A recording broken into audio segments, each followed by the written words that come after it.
皆さんこんにちは、テプトです。今回は出回しやリロールの使い方を解説します。まずはアイテムから解説していきます。キャリーであるケイルのおすすめアイテムはこんな感じ。ケイルは出回しやの効果でレディアントアイテムがもらえるので、持たせるアイテムは2つで大丈夫です。グイーンソーが2本ないとかなり厳しいユニットなので、必ずグイーンソーを2個持たせるようにしましょう。もしどうしても持たせることができない場合は他のアイテムを持たせるといいかもしれませんが、スキルを使用しないのでナッシャートゥースは相性がよくありません。タンクであるガリオのおすすめアイテムはこんな感じ。ガリオはデマーシアの効果でレディアント版のリデンプションをもらえるので、持たせるアイテムは2つでいいです。バンキッシャーが多いならブランブルを、そうでないならガゴストとはモグを持たせるといいと思います。こちらはあまり理想アイテムにとらわれず、あるアイテムで防具を作っていくといいです。ただこの構成をやるときは TF を使っていることが多いと思うので、大体の場合で理想アイテムを作ることになると思います。サブキャリーであるクイーンのおすすめアイテムはこんな感じ。クイーンにもデマーシアのアイテムを生成するので、持たせるアイテムは2個でいいです。3体目のアイテムとなるので、理想を追い求めるよりはある程度妥協してクイーンがダメージを出せるようにした方がいいと思います。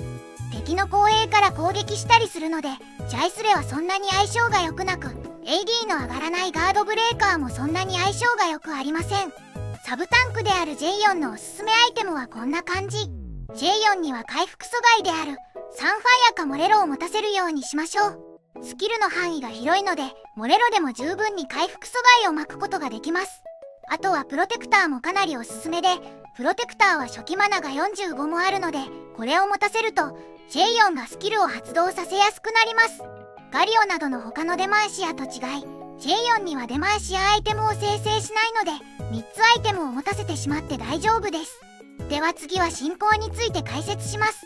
レジェンドは TF もしくはリーシンです。リーシンの場合はステージ1のアイテムに弓が少なくとも1つはある時にやるようにしましょう。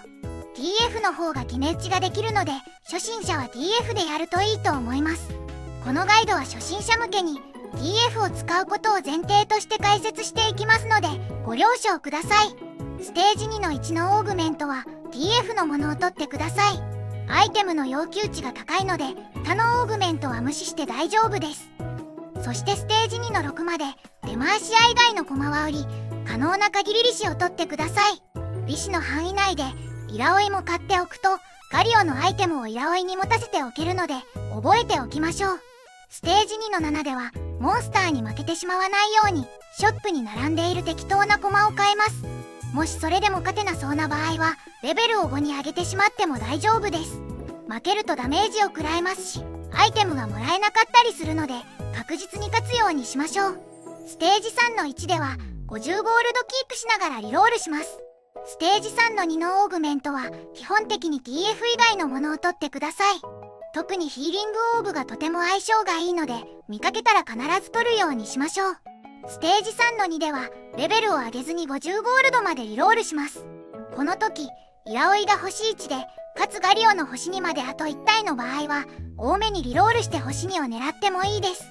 そしてステージ4の1までケイルがあと1体になるまでは50ゴールドをキープしながらリロールしましょう。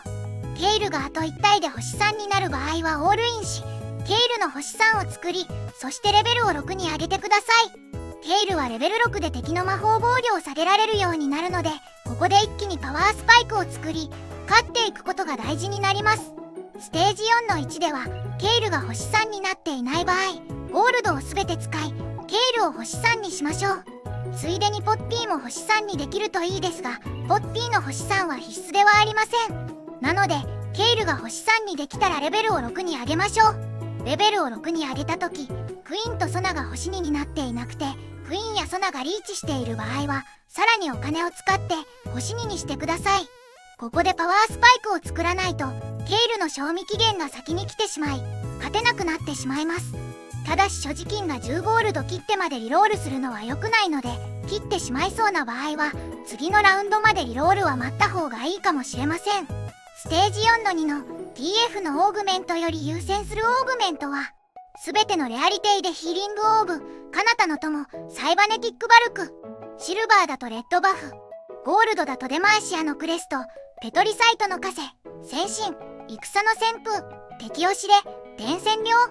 プリズムだとデマーシアのクラウン、地獄の契約です。ステージ4の2以降では、お金を貯め直して、レベル7を目指します。貯め直す最中にジェイオンとフィオラの両方が引けて、レベルを上げることですぐにデマーシア7が発動させられる場合は、利子を捨ててでもいいので、レベルを7に上げてしまいましょう。ステージ5の1では、レベルを7に上げて、オールインしましょう。ここでジェイオンとフィオラを引いてデマーシア7を発動させると、めちゃくちゃ強いボードになるのですが、4コスは来ない場合もあるので、一旦タリックとソラカでバスティオンとインボーカーを発動させるようにしましょう。ノーアイテムでもジェイオンは優秀ですが、ノーアイテムのフィオラは強くないので、デマーシア7が発動できない場合は、フィオラよりはタリックとソラカを優先するといいと思います。ちなみにジェイオンが引けた場合は、ソラカを抜いてジェイオンを入れるとタンクが増えてケイルのグイーンソースタックが溜まる時間を稼いでくれます。タリックが星1の状態でシェンが引けた場合は、シェンを入れるとバスティオンとインボーカーが発動して強いので、覚えておくといいと思います。デマーシア7が発動した後は、再度お金を貯め直して、クイーンとガリオの星3を目指していきます。もしクイーンの星3まであと6体とかで、自分のヘルスがギリギリな場合は、レベルを8に上げて、シェンを入れる選択をした方が、順位が上がるかもしれません。毎回1位、2位を狙うのではなく、時には4位を狙う試合に切り替えて動けるように、柔軟に考えていけるようにするといいでしょう。次は紋章です。デマーシアの紋章がある場合のボードはこんな感じ。レベル7、レベル8。スレイヤーの紋章がある場合のボードはこんな感じ。レベル7、レベル8。ガリオの星3ができたら、クイーンの星3を作るより先にレベルを8に上げて、スレイヤー4を発動させた方が強いボードになるので、クイーンがあと2体で星3とかじゃない限りは、レベルをさっさと8に上げてしまうのがおすすめです。8ロックスが来るまでは、適当なスレイヤーを入れておきましょう。次はポータルです。おすすめのポータルは、神柳の森、プラシディウム図書館、サーペンタイン川、勇者、最下層、山頂、ターボンプライム、イモータルバスティオン、スカトルパドル、スロータードッグ、ラットタウンです。神柳の森でのボードはこんな感じ。レベル5、レベル6、レベル7、レベル8。サーペンタイン川ではヘルスやゴールドがもらえる投票をするといいと思います。最下層では利子がなくなるので、最初からガンガンお金を使ってリロールしましょう。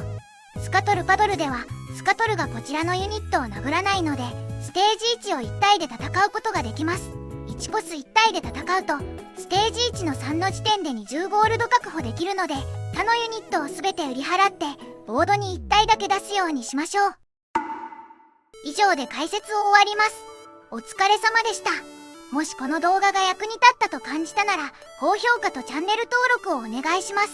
あと概要欄に Twitter のリンクを貼っておきますので、フォローしてくれると嬉しいです。それではまた次の動画でお会いしましょう。バイバイ。